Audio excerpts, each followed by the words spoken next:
A major breakthrough tonight in our Baltimore County cold cases dating back decades.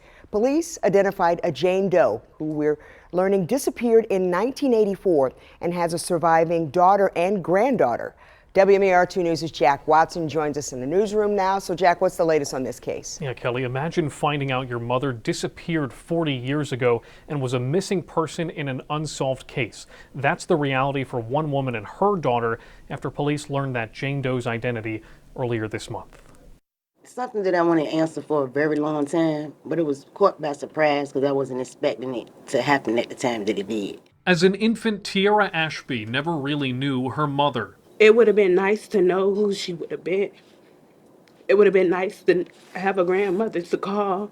Her daughter never knew her grandmother, and now they're finding out why. Today we are here to announce a significant development and a 29-year-old case. At police headquarters in Towson, Baltimore County cold case detectives have what their chief called a major break. After working with DNA Labs International using forensic technology, cold case detectives learned the identity of a Jane Doe, whose remains were found in 1996. Leoria Smith was her name, and they found out Tiara Ashby is Smith's daughter. Since her identification, detectives learned that Leoria went out to celebrate her birthday at the club Underground in November of 1984.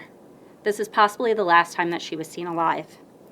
That club was located on Edmondson Avenue in Baltimore City at that time. It turns out Smith had been missing for 12 years when workers in northern Baltimore County found her remains in 1996. Smith was 20 years old when she went missing and was never reported missing. Detectives went for decades without much to go on until about 4 years ago. A forensic genetic genealogy investigation began in 2021, leading to Smith's identity. Investigators view this as the first step. Without knowing who she was, we wouldn't know where she had been or who she may have been with at the time that, she passed away.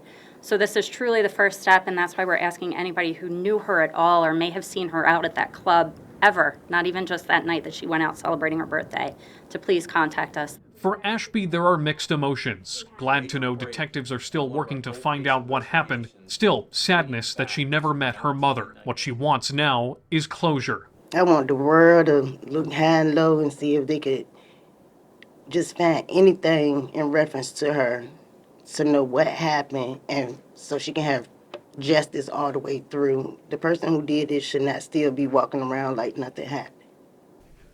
Now, this is where you come in. Baltimore County Police say no detail is too small. They need you to reach out. If you knew Leoria or if you have any photos of her, contact Baltimore County Police if you can help. Now, Thursdays here on WMAR2 News at 6, we highlight cases that are still unsolved. You can see the stories that we've covered on our website, WMAR2news.com/Maryland Cold Cases. And if you have a case you want us to look into, email us at storyideas@WMAR.com. Kelly.